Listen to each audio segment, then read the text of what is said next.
Um livro, às vezes, pode ter um valor num período curto que a gente valoriza e depois desaparece, não é? Por que alguns ficam? Porque eles são clássicos, porque eles têm dentro deles o próprio universo. Eles são como se fosse um talismã, que a gente olha e através dele a gente se sente dono do universo, né? Então, o Aleph, para essa exposição, como ela é feita com o olhar do Borges através do cânone literário, ele é o nosso talismã.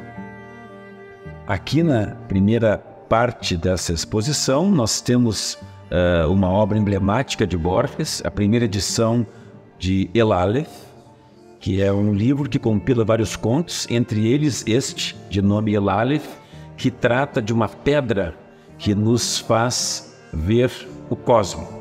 O Borges adorava essas figuras, esses talismãs que nos levam do pequeno ao quase inimaginável.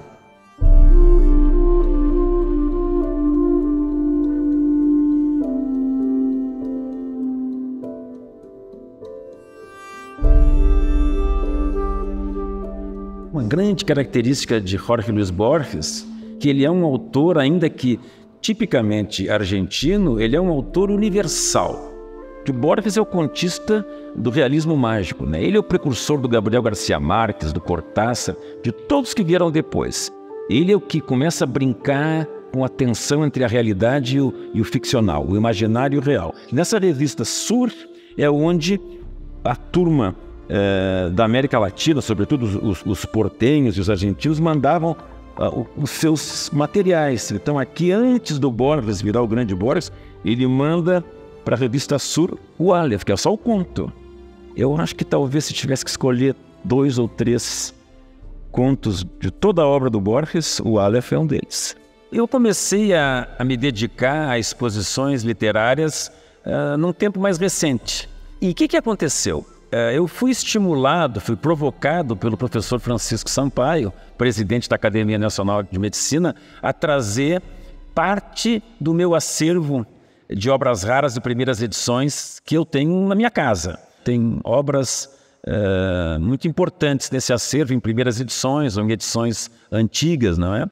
Essa exposição vai ter coisas muito interessantes. Olha que maravilha aqui do Aristóteles, ó. 1633. Isso aqui é maravilhoso. Isso aqui são 2 edições francesas, primeiras edições da tradução das Mil e Uma Noites. Aqui é uma edição do Novo Testamento, de 1840. É impossível pensar na história digamos assim, a história do livro sem passar pela Bíblia Sagrada. Ler a Bíblia era privilégio de alguns. Ficava confinado ao meio religioso, não é? E com o Lutero e com a imprensa, né, a Bíblia se tornou popular.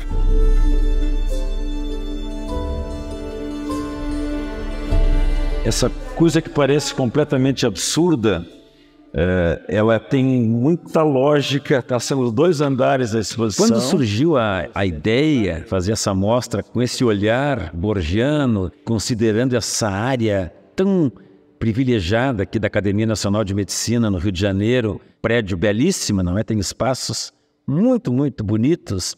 Eu imaginei que aquele mezanino poderia me dar uma sensação parecida com esse infinito da Biblioteca de Babel, do Borges. Porque na Biblioteca de Babel, ele descreve uma biblioteca como sendo um reflexo de tudo que a civilização ou o homem trouxe, e que o dia que o homem desaparecesse da face da Terra, ela seria o testemunho da nossa passagem pelo planeta. Então, ele sempre usou a biblioteca como um equivalente do universo. E aí eu imaginei numa biblioteca, numa Babel, não infinita, que fosse quase infinita. A exposição, ela é então conduzida através de estantes que fazem uma viagem desde os primeiros textos literários, prévios à Bíblia Sagrada, até chegar no nosso tempo. Depois temos uma parte que é uma homenagem a autores em língua portuguesa, autores portugueses e brasileiros. Ao fim, nós temos uma uma oportunidade dada ao visitante de acompanhar as correções feitas antes de uma primeira edição realmente ser apresentada ao público. Aquelas correções de última hora, substituições, páginas inteiras removidas.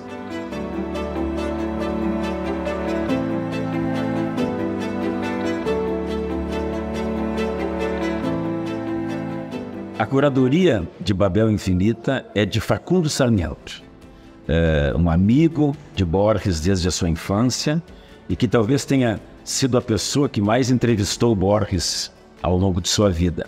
E segundo Facundo Sarmiento, Borges gostava de resumir o cânone literário ocidental em termos de algumas obras chamadas clássicas. O próprio Borges dizia que quando um autor escreve, ele não está escrevendo sozinho, ele representa tudo que aconteceu antes dele. E às vezes até depois dele. A gente vai entender algum autor que vem depois, pelas associações que um autor anterior às vezes permite entre dois autores que aparentemente não tem nada a ver um com o outro. Nessa grande cabeça de Borges, que nós podemos observar aqui à minha esquerda, aqui há tantos nomes de autores ao longo da história da literatura quantos Facundo Sarmiento foi capaz de lembrar na preparação dessa amostra. E há também esses desenhos feitos por Zoraida Bejohl que representam os signos, os símbolos principais da obra de Borges, como labirintos, tigres, espelhos, a lua, duelos e assim por diante, com poesias do próprio Borges pareadas com essas imagens.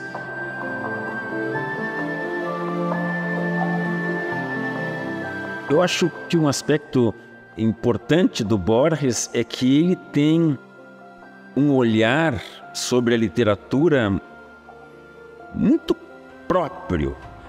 Então ele faz um jogo de vai e vem que é muito parecido com a ideia da obra dele, que ela é completamente, tenta se isolar do tempo.